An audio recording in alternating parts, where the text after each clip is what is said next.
Magandang araw po sa inyong lahat. Ako po si Teacher Joyce at para sa lesson natin ngayon, magkakaroon po tayo ng alternative delivery mode para sa Araling Panlipunan 6 para sa mga mag-aaral sa ika-6 na baitang. Tayo po ay nasa Module 3 na po. Let me share my screen po.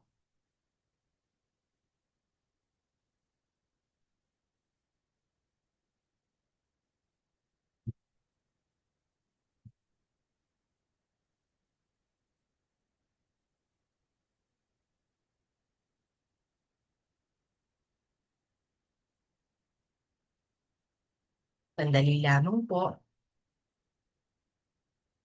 Ayan.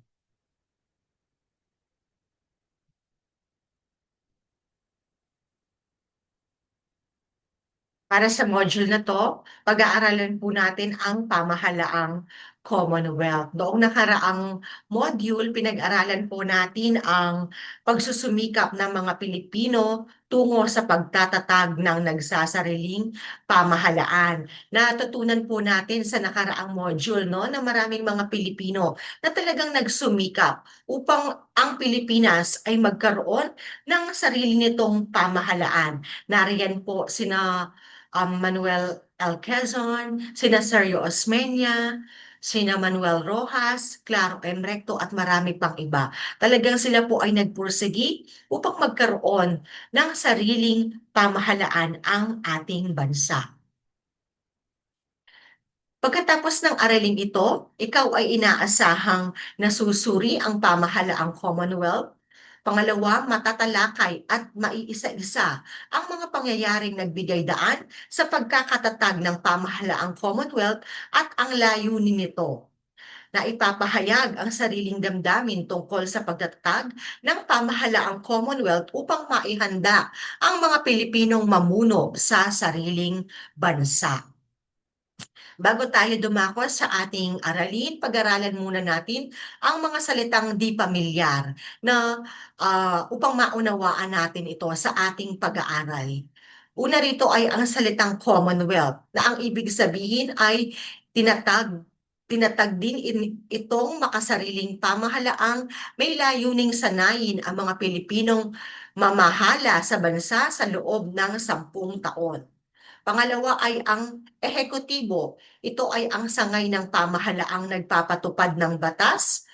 Ang pangatlo ay ang lehislatibo. Ito ay sangay ng pamahalaang gumagawa ng batas. Pang-apat ay ang hudisyal. Ito naman ay ang sangay ng pamahalaang naglilitis at nagpapasya sa mga paglabag sa batas.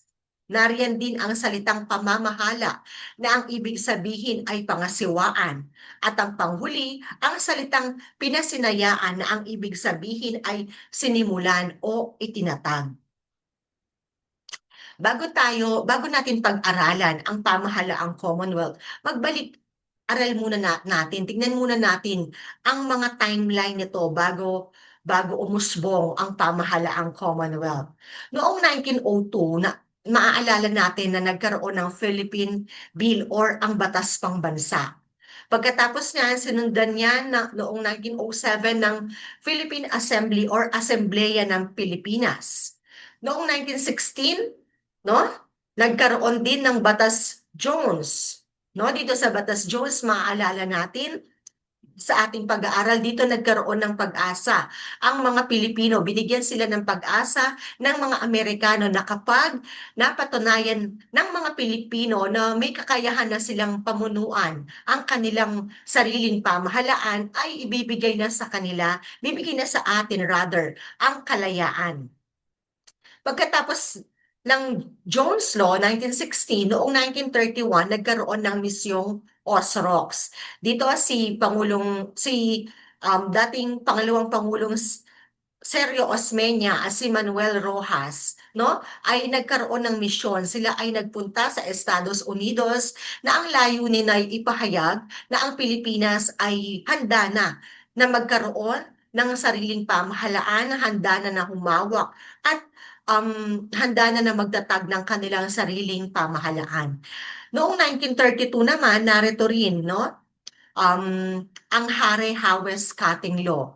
Dito sa Harry-Hawes-Cutting Law, sinang-ayunan ito ni Osmeña at ni Rojas. Ngunit mayroong itong mga ilang mga probisyon na hindi sinang-ayunan ni dating Pangulong Manuel L. Quezon. Kaya lumitaw itong Tidings-McDuffie Law noong 1934.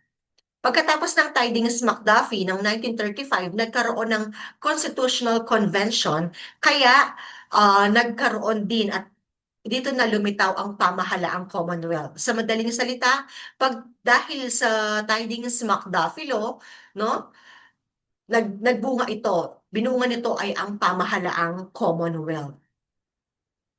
Ang pagtatatag ng pamahalaang Commonwealth ay naging bagong pag-asa sa mga Pilipino sa ng isang bagong panahon sa kasaysayan ng bansa. Itong pamahalaang Commonwealth na to, no, ay nagkaroon ng pag-asa ang Pilipino sa pagtahak ng isang bagong panahon sa kasaysayan ng ating bansa.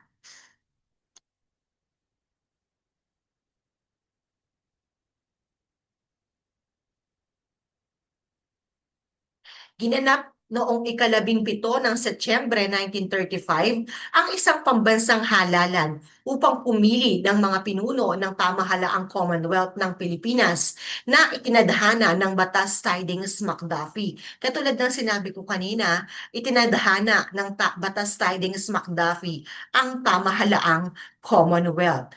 Naganap ang pasinaya ng pamahalaang Commonwealth noong Nobyembre 15, 1935. Nanumpa si Manuel L. Quezon bilang Pangulo at si Sergio Osmeña bilang pangalawang Pangulo. Ayan, dito ang naging Pangulo, tandaan natin sa pamahalaang Commonwealth, si Pangulong Manuel L. Quezon, no? Vice Presidente naman si Sergio Osmeña. Nanumpa rin ang 78 na nahalal na kinatawan ng pambansang asembleya. Dito, mayroon ng 98, no, na nahalal sa pambansang asembleya. Ang pagtatatag ng pamahalaang Commonwealth ay isa sa mga itinadhana ng Batas Tidings-McDuffie noong 1934. Tingnan natin, makikita sa larawan na to ang Pangulong Manuel L. Quezon sa panahon na yon at si Sergio Osmeña.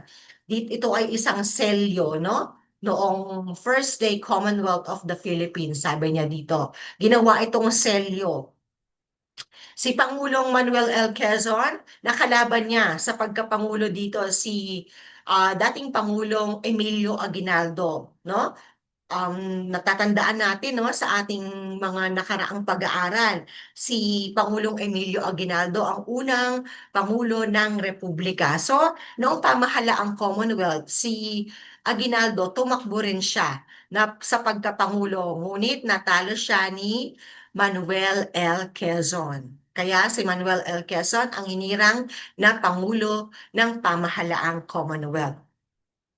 Layunin ng pamahalang ito na sanayin ang mga Pilipino sa sariling pamamahala at gawing matatag ang sistema pampolitika at mapaunlad ang kabuhayan ng bansa sa loob ng 10 taon. So merong binigay, no, na parang grace period ang mga Amerikano na 10 taon. Kailangan sa loob ng 10 taon ang mga Pilipino ay sanay na, handa na, no? Parang matatag na sila para magkaroon ng kanilang sariling pamahalaan para mapakita nila, no, mapatunayan nila na sila ay handa na magkaroon ng sariling pamahalaan. Bagamat ang bansa ay nasa ilalim pa rin ng kapangyarihan ng mga Amerikano, ganap naman itong pinamahalaan ng mga Pilipino. Dito sa pamahalaang Commonwealth, wala ng mga Amerikano ang nakaluklok sa pwesto. Pero ang mga Amerikano pa rin, no, nasa ilalim pa rin tayo ng kapangyarihan ng mga Amerikano or kapangyarihan ng Estados Unidos, ngunit ang namamahala na sa ating bansa ay mga Pilipino.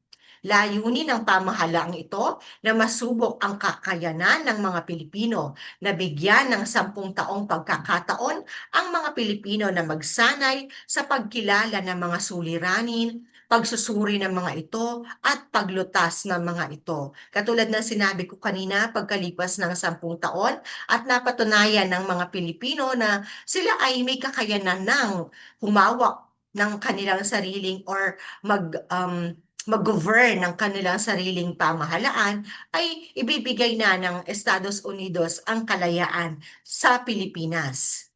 Nakikita natin sa larawan ang panunumpa, no, ng Pangulong Manuel L. Quezon noong siya ay maging Pangulo ng Pamahalaang Commonwealth.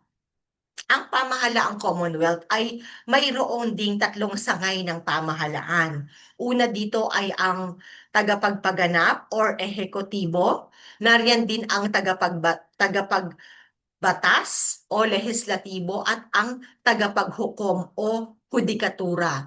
Ayon sa Saligang Batas 1935, may 3 sangay ang pamahalaang Commonwealth.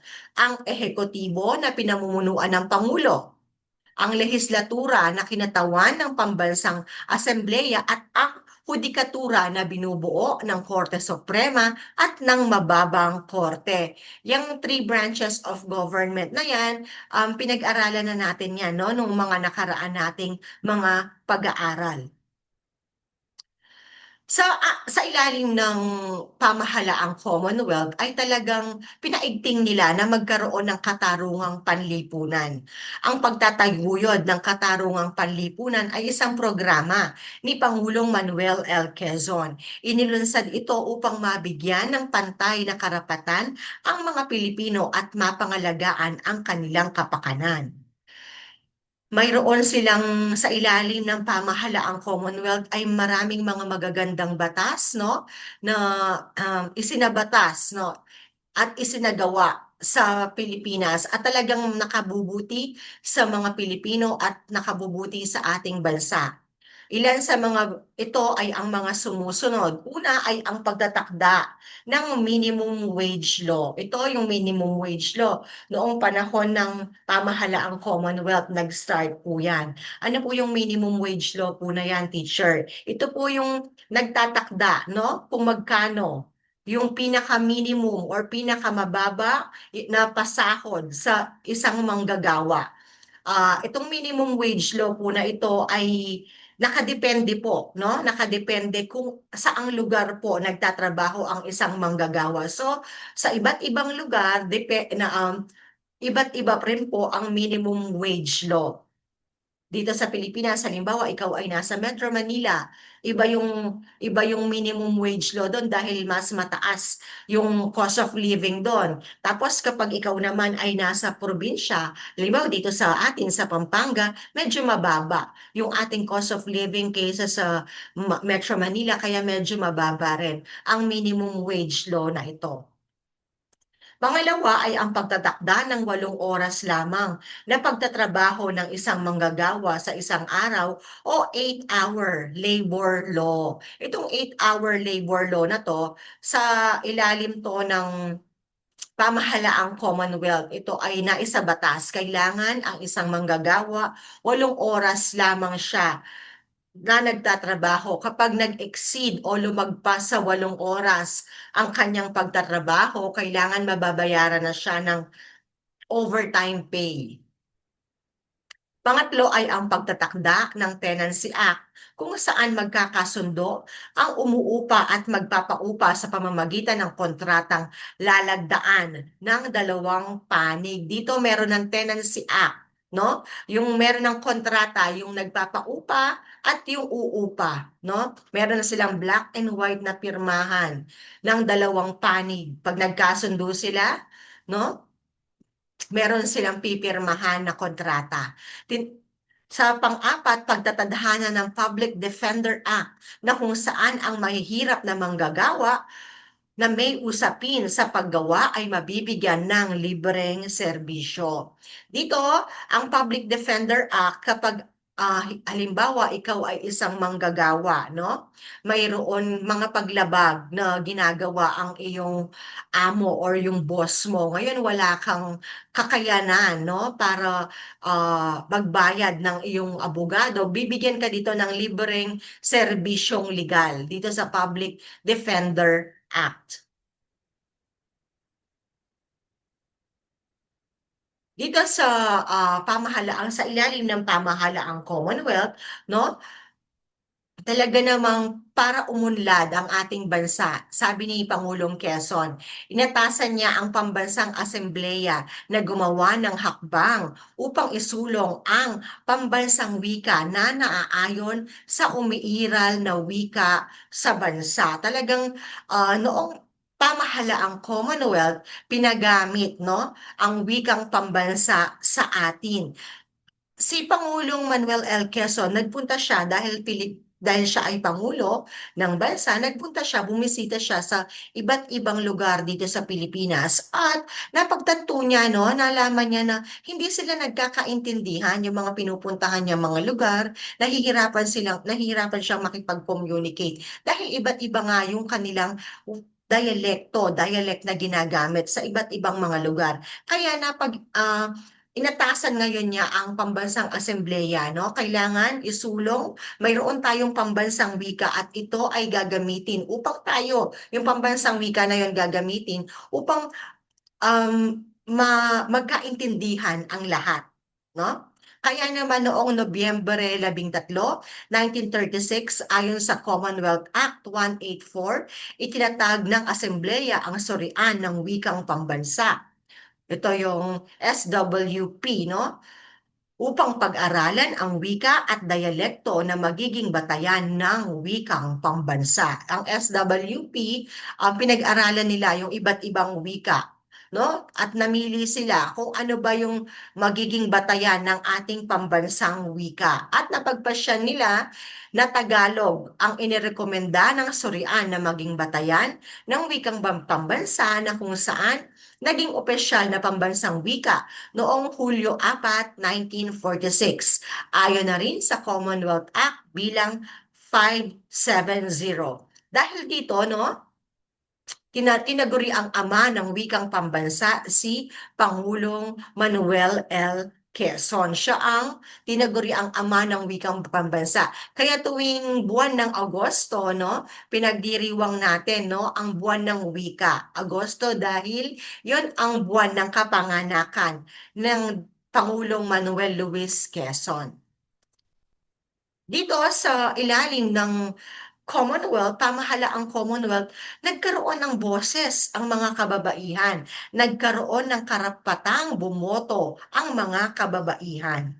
Sa ilalim ng Saligang Batas 1935, ang mga kababaihan ay binigyan ng karapatang bumoto. Noong Abril 30, 1937, sinang-ayunan ng 447,725 na kababaihan ang pagbibigay ng karapatan. Nagbigay majority, no? Ang bumoto at sumang-ayon na bigyan ng karapatan ang mga kababaihan na bumoto. Tanging 44,407 lamang ang hindi sumang-ayon sa panukalang ito. Sa pagpapatibay nito, sinimulan ang paghahalal ng kababaihan sa mga posesyong pampolitiko. Nabigyan din ng karapatan ang mga kababaihan sa pagpasok sa politika at manungkulan sa anumang pwesto ng pamahalaan. Dito sa pamahalaang Commonwealth, nagkaroon ng boses ang mga kababaihan. Nagkaroon sila ng karapatang bumoto, no? Hindi lang 'yon, nagkaroon din sila ng karapatan, no? Makilahok sa pamahalaan. Marami na rin mga kababaihan dito ang sumabak, no? At nagkaroon ng posisyon sa ating pamahalaan. Pinapakita dito sa pamahalaang Commonwealth. Kinikilala nila na ang mga kababaihan ay mayroon din namang maitutulong or maibubuga, no? Pagdating sa pamamahala ng ating pamahalaan. Kaya naman, ang pamahalaang Commonwealth, binigyan ng karapatan ang mga kababaihan.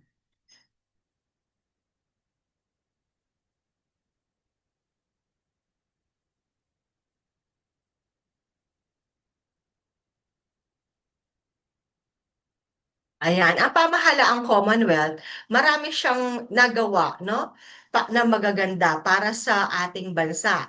Hindi lamang 'yon, no? Talagang maraming magagandang mga batas talagang pinakinabangan ng mga Pilipino na talagang nakinabang ang mga Pilipino sa pamahalaang Commonwealth. Tandaan natin dito sa pamahalaan na to, ang naging Pangulo ay si Pangulong Manuel L. Quezon at ang kanyang pangalawang Pangulo ay si Sergio Osmeña. Dahil na rin ito, no? Sa Tidings-McDuffie Act. Dahil sa Tidings-McDuffie ay nabuo ang pamahalaang Commonwealth. At dyan, no? Sana mayroon kayong natutunan sa ating pag-aaral at inaasahan ko na uulit-ulitin nyo ang video na ito upang kahit papano ay mayroon kayong matutunan sa ating mga aralin. Sana ay ah, magkita-kita ulit tayo sa mga susunod na araw kapag maganda na ang panahon, no? Maraming salamat sa inyong pakikinig at panonood. Hanggang sa muli, ako si Teacher Joyce. Mag-ingat tayong lahat. Bye!